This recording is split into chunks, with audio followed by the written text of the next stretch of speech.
नमस्कार किसान साथियों, आज हम बात करेंगे मिर्च की फसल में समस्या और समाधान के बारे में और कीट प्रबंधन के बारे में। आइए जानते हैं। अगर पत्ती इस तरह से दिख रहे हैं तो इसमें नाइट्रोजन की कमी है, और अगर इस तरह से दिख रहे हैं तो इसमें फास्फोरस की कमी है, और अगर इस तरह से दिख रहे हैं तो इसमें पोटेशियम की कमी है, और अगर इस तरह से दिख रहा है तो इसमें सल्फर की कमी है, और अगर इस तरह से दिख रहा है तो इसमें जिंक की कमी है, और अगर इस तरह से दिख रहा है तो इसमें कैल्शियम की कमी है, और अगर इस तरह से दिख रहा है तो इसमें आयरन की कमी है, और अगर इस तरह से दिख रहा है तो इसमें मैग्नीशियम की कमी है। आइए अब कीट प्रबंधन के बारे में जानते हैं। मिर्च की फसल में खरपतवार की समस्या। मिर्च की फसल में खरपतवार की समस्या है तो इसमें आप पेंडिमेथालिन 30% EC या फिर आप इसमें ऑक्सीक्लोरोफेन 23.5% EC का इस्तेमाल कर सकते हैं। फली छेदक की समस्या, इसका लक्षण डंठल के निचली तरफ एक गोलाकार छेद देखा जाता है। फूल और फलियों को समय से पहले गिरना। लार्वा पहले पत्तियों को खाते हैं और फिर फलों को भी खा जाते हैं। इसमें आप इमामेक्टिन बेंजोएट 5% SG या फिर आप इसमें फिप्रोनिल 5% SC या फिर आप इसमें इंडोक्साकार्ब 14.5% SC का इस्तेमाल कर सकते हैं। थैला कीड़ा या थ्रिप्स की समस्या, इसका लक्षण वयस्क और शिशु पत्तियों, कलियों और फलों को कोशिका रस को चूसते हैं। कलियों का रंग बदलना, पत्तियों के ऊपर की ओर मुड़ जाना। इसमें आप एसिटामिप्रिड 20% SP या फिर आप इसमें फिप्रोनिल 40% प्लस इमिडाक्लोरोप्रिड 40% WG का इस्तेमाल कर सकते हैं। एफिड्स की समस्या, इसका लक्षण पौधे के चारों ओर उड़ने वाले वयस्क पत्तियों के नीचे शिशु पाए जाते हैं। इसमें आप फिप्रोनिल 5% SC का इस्तेमाल कर सकते हैं। घुन की समस्या, इसका लक्षण पत्तियों को नीचे की ओर मुड़ना और सिकुड़ना। इसमें आप इमामेक्टिन बेंजोएट 5% SG या फिर आप इसमें लैम्डासाइलोथ्रीन 5% DC या फिर इसमें आप डायफेनथुरान 50% WP का इस्तेमाल कर सकते हैं।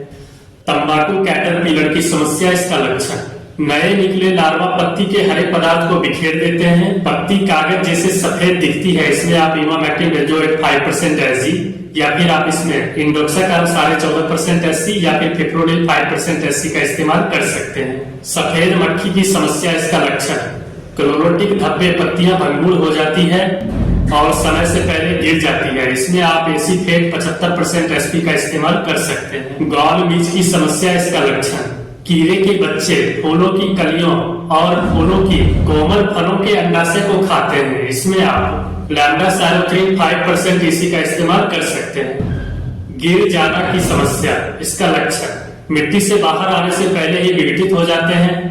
पौधे सिकुड़ कर गिर जाते हैं। इसमें आप कॉपर ऑक्सीक्लोराइड 50% WP का इस्तेमाल कर सकते हैं।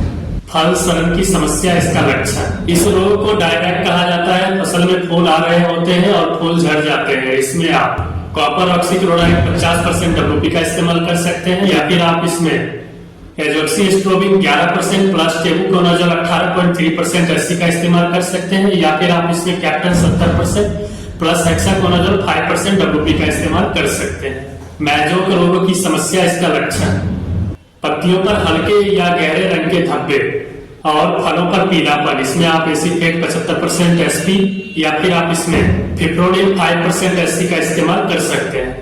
पाउडर रूपी फफूंद की समस्या, इसका लक्षण सफेद पाउडर जैसी परत ऊपरी सतह पर भी दिखाई देती है। इसमें आप टेबुकोनाजोल 25% WG का इस्तेमाल कर सकते हैं। जीवाणु पत्ती का धब्बा, इसका लक्षण पत्तियों पर छोटे गोलाकार भूरे या काले चिकने धब्बे दिखाई देते हैं जो आकार में बड़े होते हैं। इसमें आप कॉपर ऑक्सीक्लोराइड 50% WP का इस्तेमाल कर सकते हैं। फ्यूजेरियम विल्ट की समस्या, इसका लक्षण रोग पैदा करने वाला कवक पौधों के जड़ों के माध्यम से प्रवेश करता है।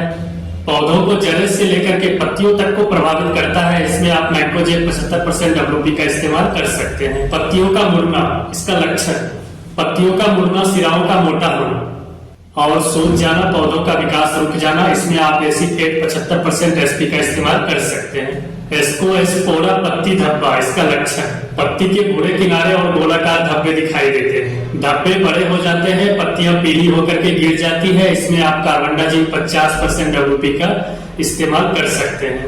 मुर्दा पत्ती मुड़ना, इसका लक्षण मिर्च मुर्दा एक समूह है जिसमें थ्रिप्स, माइट्स और वायरस पाए जाते हैं। पत्तियों का मुड़ना, कोमल पत्तियों से रस का चूसना, पत्तियों का आकार कम हो जाना। इसमें आप लैम्डासाइलोथ्रीन 5% EC का इस्तेमाल कर सकते हैं। जड़ सड़न की समस्या। इसमें आप कार्बेंडाजिम 12% प्लस मैक्रोजेब 63% WP या फिर आप इसमें थियोफिनेट मिथाइल 70% WP का इस्तेमाल कर सकते हैं।